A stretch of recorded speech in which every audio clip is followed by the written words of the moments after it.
Јас на денот на трудот сакам да подсетам дека една од првите мерки која што ја презема владата беше зголемувањето на минималната плата на 12.000 денари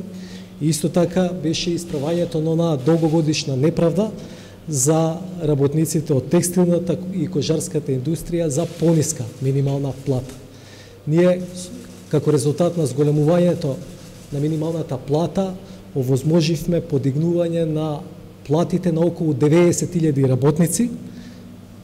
да добија, значи, тие добија повисоки плати, исто така просечната плата во држава во месеците јануари и февруари 2018 година, во споредба со истиот период 2017 година е зголемена за 4,6%, а ефектите најдобро се гледаат ако се видат токму оние три сектори кои што има пониска минимална плата. Зголемувањето таму е значено, например во текстилот е 17%, во производството на облека 15% и кожарската индустрија 17%, но ние сме свесни дека ова не е доволно и дека платите на работниците е потребно да растат за да се подигне пред се животниот стандард на граѓаните. Затоа денес на денот на работниците сакаме да дадам и уште повеќе детали околу мерката која превземаме за да поттикнеме дополнителен раст на платите.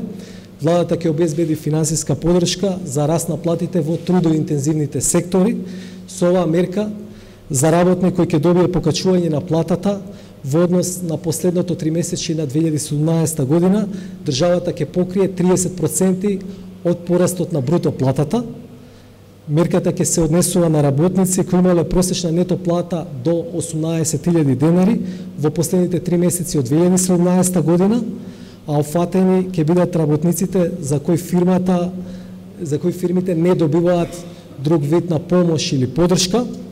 Поддршката ќе се однесува на трудоинтензивни фирми, односно фирми кај кои трошоците за вработените сочинуваат повеќе од 50% од вкупните трошоци и само на фирми кои не прават високи профити, односно фирми кои имаат добивка како процент од вкупните расходи помало од 10%. Поддршката ќе се исплати од страна на Министерството за труд и социјална политика по претходна апликација од страна на фирмите и проверка од Управата за јавни приходи. И поддршката, исто така и тоа е важно, ќе се исплаќа само како фирмата ќе ја исплати платата на работникот. Со оваа мерка, значи, продолжуваме со нашите напори за покачување на платите, подобрување на условите за работниците и пред се зголемување на животниот стандард на граѓаните.